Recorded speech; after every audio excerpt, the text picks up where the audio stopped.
파업 때문에 편의점이 망했습니다. CU 편의점 1,500개가 사라졌고 점주들은 파업 기사의 물건은 안 받는다고 배수의 진을 쳤습니다. 24시간 언제나 환하게 불을 밝히며 우리를 반기던 그곳이 지금은 마치 폭격이라도 맞은 듯 흉측하게 변해가고 있습니다. 배가 고파 찾아간 학생은 텅 빈 삼각김밥 매대 앞에서 발을 돌리고 한밤중 열이 나는 아이를 위해 달려온 부모는 품절이라는 차가운 안내문 앞에 절망합니다. 이것이 과연 2026년 대한민국에서 벌어질 수 있는 일일까요? 세계 최고의 물류 시스템을 자랑하던 나라가 왜 일주일 만에 이런 곳이 되어버린 걸까요? 그 이면에는 나라 경제가 망하든 이웃이 굶든 내 주머니부터 채우겠다는 아나무인 격인 이기주의와 선을 넘어도 한참 넘은 파업이 도사리고 있습니다. 오늘 대한민국 골목상권의 숨통을 조이고 있는 그 추악한 진실을 낱낱이 고발합니다. 사건은 지난 일주일 전 시작되었습니다. 화물연대 소속 기사들이 전국 CU 물류센터 4곳을 동시에 봉쇄하며 총파업에 돌입했습니다. 단순히 길을 막은 게 아닙니다. 대한민국 유통의 혈관을 끊어버린 것입니다. 특히 충북 진천의 푸드 공장이 봉쇄된 것은 결정타였습니다. 이곳이 멈추면 전국 매장으로 나갈 도시락, 샌드위치, 삼각김밥 등 신선식품 하루 15만 개가 공중으로 사라집니다. 유통기한이 짧은 이 음식들은 주인을 찾지 못한 채 그대로 쓰레기통으로 향했습니다. 누군가에게는 소중한 한 끼였고 점주들에게는 피 같은 생계 수단이었던 15만 개의 음식이 탐욕스러운 파업의 볼모가 되어버려진 것입니다. 이것은 단순한 물류 마비가 아니라 대한민국 서민들의 밥상을 향한 테러나 다름없습니다. 우리는 이 장면에서 얼마 전 전 세계를 경악하게 했던 삼성전자 노조의 사태를 떠올리지 않을 수 없습니다. 삼성이 기술 위기로 흔들릴 때 45조 원이라는 황당한 보너스를 요구하며 공장을 멈추겠다고 협박했던 그들처럼 화물연대 역시 우리가 없으면 편의점도 없다는 오만한 태도로 일관하고 있습니다. 이들은 본사와의 교섭을 요구하며 물류 키지를 점거했습니다. 하지만 그들이 멈춰 세운 트럭 뒤에서 피눈물을 흘리는 건 거대 기업 본사가 아닙니다. 바로 우리 이웃인 편의점 점주들입니다. 하루 매출 200만 원이 100만 원으로 반토막나고 팔 물건이 없어 손님들에게 고개를 숙여야 하는 점주들의 고통은 그들에게 중요하지 않았습니다. 나만 잘 살면 된다는 식의 극단적 이기주의가 대한민국을 지탱해온 성실함과 책임감이라는 가치를 송두리째 짓밟고 있습니다. 편의점은 단순한 가게가 아닙니다. 늦은 밤 귀가하는 여성들에게는 든든한 대피소이고 혼자 사는 어르신들에게는 유일하게 따뜻한 음식을 구할 수 있는 식당입니다. 또한 비상시 약을 구할 수 있는 동네 안전 거점이기도 합니다. 그런데 파업이라는 이름의 칼날이 이 안전망을 도려내고 있습니다. 상비의약품 매대가 비어가면서 응급 상황에 대처하지 못하는 서민들의 불안감은 극에 달했습니다. 어디 한번 끝까지 해보자는 노조의 태도는 결국 가장 약한 곳부터 무너뜨리고 있습니다. 나라가 망하든 말든 우리 동네 상권이 공멸하든 말든 자신들의 목소리만 높이면 그만이라는 그들의 행태에 국민들은 이제 약자의 투쟁이 아닌 강자의 횡포를 느끼고 있습니다. 하지만 여러분, 이번에는 상황이 좀 다릅니다. 예전처럼 점주들이 당하고만 있지 않습니다. 파업이 길어지자 평소 묵묵히 일만 하던 점주들이 드디어 배수진을 쳤습니다. 국회 앞에서 무릎을 꿇으며 눈물로 호소하던 그들이 이제는 눈물을 닦고 직접 운전대를 잡기 시작했습니다. 더 이상은 못 참겠다. 당신들이 안 오면 우리가 직접 가겠다. 며 시작된 점주들의 눈물겨운 사투와 반격. 과연 법과 원칙을 무시한 자들이 마주하게 될 진짜 참교육은 어떤 모습일까요? 여러분, 지난 4월 16일 국회 앞에 그 장면을 기억하십니까? 편의점 촉기를 입은 수십 명의 점주들이 차가운 바닥에 무릎을 꿇었습니다. 그들이 왜 그곳에서 고개를 숙여야 했을까요? 죄를 지어서일까요? 아닙니다. 그저 내 가게를 지키고 싶어서 내 가족의 생계를 끊지 말아 달라고, 물건만은 제때 보내달라고 눈물로 빌었던 것입니다.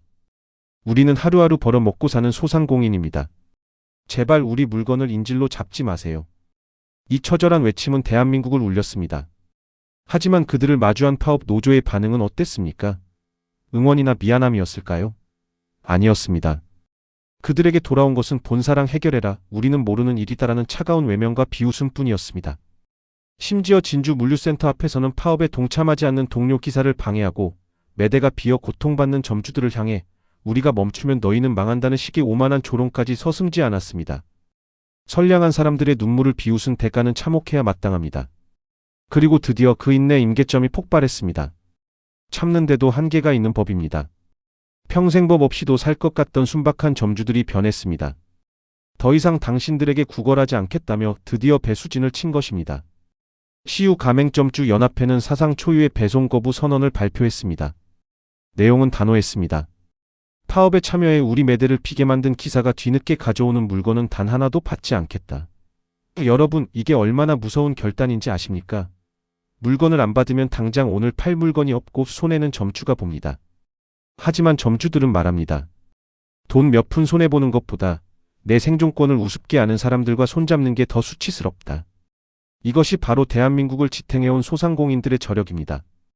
명분 없는 파업에 휘둘리느니 차라리 굶고 말겠다는 그 단호한 기계 앞에 파업 노조원들은 당황하기 시작했습니다. 자신들이 없으면 점주들이 벌벌 떨 줄 알았는데 오히려 오지 마라, 당신들 필요 없다고 문을 걸어 잠그니 당황할 수밖에요. 이것이야말로 진짜 참교육의 시작이었습니다. 선언만 한 게 아닙니다. 점주들은 행동으로 보여주었습니다. 트럭 기사들이 길을 막자 점주들은 직접 자기 차를 끌고 물류센터로 달려갔습니다. 승용차 뒷좌석에 도시락 박스를 쌓고 SUV 트렁크에 생수를 가득 실었습니다.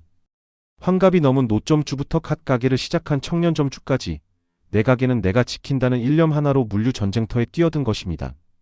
어떤 점주는 새벽 2시에 아내와 함께 물류센터에 가서 직접 물건을 실어왔습니다. 손등이 까지고 허리가 끊어질 것 같아도 매대에 다시 삼각김밥을 채워 넣으며 그들은 웃었습니다. 남의 등 처먹으며 돈 달라고 떼쓰는 사람들보다 내 몸 고생해서 정직하게 장사하는 우리가 100배 1000배 낫다. 이 당당한 외침이 들리십니까? 법을 어기며 남의 목줄을 죄는 자들이 결코 이길 수 없는 성실한 사람들의 반격입니다. 이 과정에서 삼성전자의 대응과 마찬가지로 법치주의의 엄중함이 다시 한번 증명되었습니다. 본사인 BGF 리테일 역시 이번에는 물러서지 않았습니다. 파업으로 인해 발생한 수십억 원의 손실에 대해 파업 주동자들을 상대로 가차없는 손해배상 청구 소송을 제기했습니다. 노조활동이라는 이름 뒤에 숨어서 남의 영업을 방해하고 시스템을 마비시키는 행위는 명백한 범죄다. 법원은 점주들의 손을 들어주기 시작했습니다. 불법적으로 물류센터 입구를 막은 이들에게 퇴거 명령이 내려졌고 업무 방해 혐의로 경찰 조사가 시작되었습니다. 여러분, 이제 세상이 변했습니다. 예전처럼 때를 쓰면 다 들어주던 시대는 끝났습니다. 특히 국가 경제가 어렵고 모두가 힘든 시기에 오로지 자기들의 이익만을 위해 국민의 일상을 파괴하는 행위는 참교육의 대상이 될 뿐입니다. 점주들은 이제 더 이상 무릎 꿇지 않습니다. 그들은 법과 원칙이라는 가장 강력한 무기를 들고 오만한 파업 세력에 맞서 당당히 승리하고 있습니다. 점주들의 단호한 반격으로 파업 노조는 퇴로를 잃어가고 있습니다. 법의 심판과 민심의 외면이라는 이중고에 처하게 된 것이죠. 하지만 여러분, 여기서 우리는 더 차가운 진실을 마주해야 합니다. 본사와 노조가 싸우고 점주들이 직접 트럭을 몰며 사투를 벌이는 이 아수라장 속에서 정작 뒤에서 조용히 미소를 지으며 배를 불리는 이들이 따로 있다는 사실입니다. 우리가 우리끼리 싸우며 골목 상권이 무너져가는 사이 진짜로 시장을 통째로 집어삼키고 있는 괴물들이 나타났습니다. 과연 편의점이 비어가는 동안 돈을 긁어모은 승자는 누구일까요? 여러분, 인생을 오래 살아오신 분들은 잘 아실 겁니다. 집안 싸움이 길어지면 결국 득을 보는 건 담장밖에 남들이라는 사실을요. 지금 대한민국 편의점판이 딱 그 꼴입니다.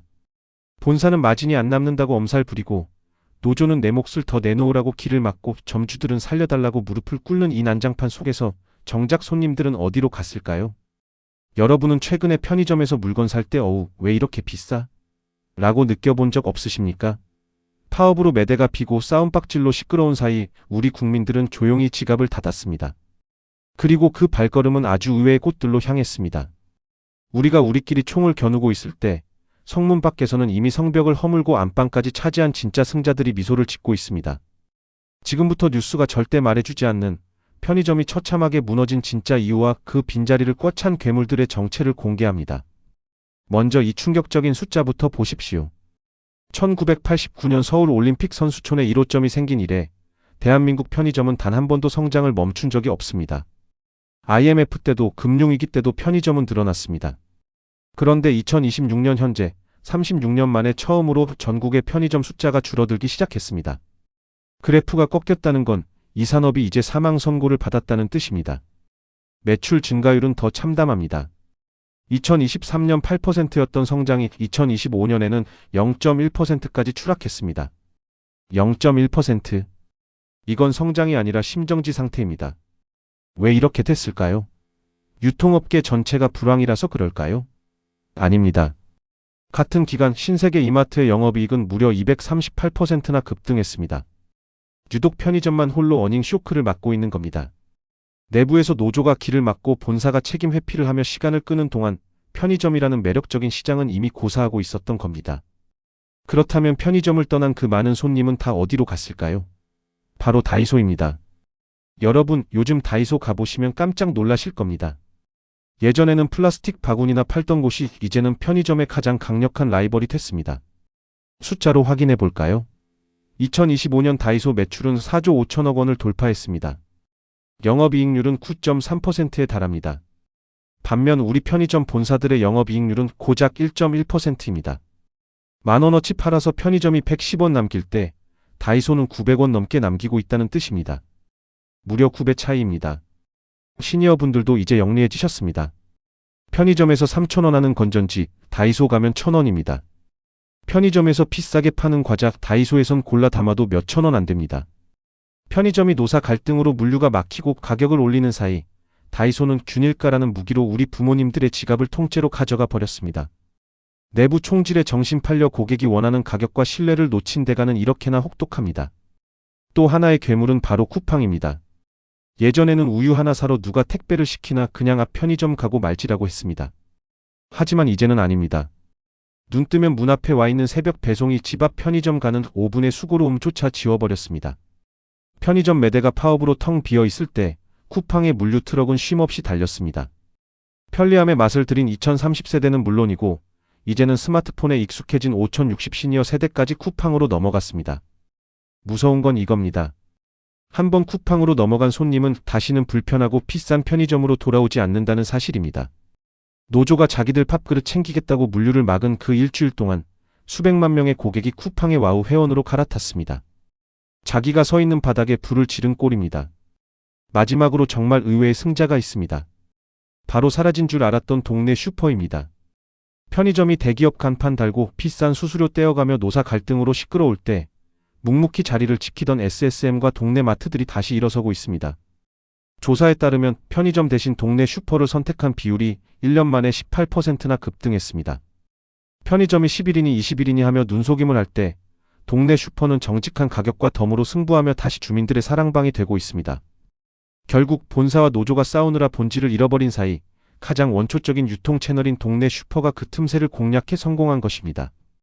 여러분, 이 장면 어디서 많이 본 것 같지 않습니까? 맞습니다. 바로 삼성전자 노조 사태입니다. 삼성이 대만 TSMC에 밀리고 미국 인텔에 쫓기는 절체절명의 위기 속에서 노조는 45조 원이라는 황당한 보너스를 요구하며 파업을 벌였습니다.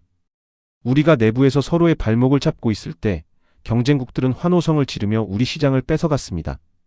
CU 사태도 똑같습니다. 편의점 산업 자체가 무너지고 다이소와 쿠팡이 성벽을 넘고 있는데 안에서 내 돈 내놔라, 나는 모르는 일이다라며 싸우고 있는 모습이 얼마나 한심합니까? 이 싸움의 결말은 뻔합니다. 승자는 없습니다. 본사도 점주도 노조도 다 같이 망하는 공멸뿐입니다. 여러분, 이제 우리는 깨달아야 합니다. 내부의 적과 싸울 때가 아니라 외부의 거대한 변화에 어떻게 대응할지를 고민해야 할 때입니다. 삼성도 편의점도 마찬가지입니다. 법과 원칙을 무시한 무리한 요구는 결국 우리 모두의 일터를 파괴할 뿐입니다. 그렇다면 이 절망적인 상황에서 편의점이 살아남을 방법은 아예 없는 걸까요? 무너져가는 우리 동네 상권을 다시 살릴 마지막 희망은 어디에 있을까요? 여러분, 마지막으로 한 번만 진지하게 여쭤보겠습니다. 만약 오늘 밤 우리 집 앞 골목 어귀를 365일 24시간 지켜주던 그 환한 편의점 불빛이 영영 꺼져버린다면 어떨 것 같습니까? 단순히 우유 한 팩, 담배 한 갑 사기 불편해지는 문제일까요? 아닙니다. 그것은 우리 동네의 안전이 사라지는 것이고 누군가에게는 유일한 이웃이 사라지는 일입니다. 지금까지 우리는 노조의 무리한 파업과 본사의 책임 회피, 그리고 거대 공룡 쿠팡과 다이소의 습격에 대해 이야기했습니다. 하지만 이 위기는 역설적으로 편의점이 우리 사회에서 얼마나 중요한 존재였는지를 다시 깨닫게 해주는 계기가 되었습니다. 편의점은 이제 단순한 구멍가게가 아닙니다. 대한민국을 지탱하는 가장 촘촘한 사회적 생존망입니다. 우리가 길을 잃었을 때 앞서가는 이웃나라 일본의 사례는 큰 영감을 줍니다. 일본의 편의점은 이미 소매점의 한계를 넘어섰습니다. 일부 점포에는 간호사와 약사가 상주하며 어르신들의 혈압을 재고 복약 지도를 하며 처방약까지 전달합니다. 거동이 불편한 시니어들을 위해 트럭에 물건을 싣고 마을 회관으로 찾아가는 이동형 편의점은 이미 그들에게 없어서는 안 될 생명줄이 되었습니다. 우리 한국의 편의점도 이제 1,000원짜리 삼각김밥 경쟁에서 벗어나야 합니다. 쿠팡이 새벽 배송으로 물건은 보낼 수 있어도 혼자 계신 어르신의 안부를 묻고 비상 상황의 대피소가 되어주는 사람의 온기까지 배송할 수는 없습니다. 편의점이 동네 약국, 진료소, 그리고 치안 거점으로 거듭날 때 그 어떤 거대 기업도 복제할 수 없는 강력한 대반격이 시작될 것입니다. 결국 이 모든 변화의 핵심은 신뢰와 협력입니다. 삼성전자가 노사 갈등을 딛고 다시 초격차 기술로 세계를 제패해야 하듯 우리 편의점 산업도 본사와 점주, 그리고 노조가 서로의 목에 칼을 겨누는 대신 손을 잡아야 합니다. 법의 테두리를 무시한 채 나만 살겠다고 길을 막는 행위는 결국 우리 모두의 일터를 파괴하는 자충수일 뿐이라는 것을 이번 CU 사태는 뼈저리게 보여주었습니다. 법과 원칙이 바로 서고 그 안에서 서로의 생존을 존중하는 문화가 정착될 때 대한민국 경제의 모세혈관인 골목상권은 다시 살아날 수 있습니다. 기업은 이익을 공정하게 나누고 노조는 책임 있는 자세로 일터에 임하며 점주는 자부심을 가지고 고객을 맞이하는 그 당연한 상식이 회복되어야 합니다. 이것이 바로 우리가 그토록 바라는 진짜 참교육의 완성입니다. 사랑하는 시청자 여러분, 오늘 우리가 함께 나눈 이야기는 단순히 남의 집 싸움 이야기가 아닙니다. 내 집 앞 상가가 비어가고 내 자식들의 일자리가 흔들리는 우리 모두의 이야기입니다. 우리가 조금 더 싸고 편한 것만 찾을 때 우리 곁의 이웃들은 조금씩 얇아지고 있었습니다.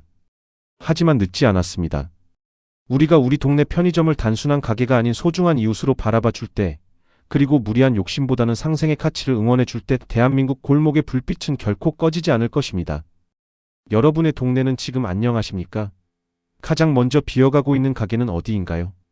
여러분의 날카로운 관찰과 따뜻한 의견을 댓글로 남겨주세요. 그 한마디 한마디가 우리 동네를 지키는 소중한 지도가 됩니다. 오늘 영상이 여러분의 마음속에 작은 울림이 되었다면 구독과 좋아요로 저희의 발걸음을 응원해 주십시오. 법과 상식이 승리하는 대한민국을 위해 저희는 앞으로도 가장 정직한 목소리를 전하겠습니다. 끝까지 시청해 주셔서 진심으로 감사합니다.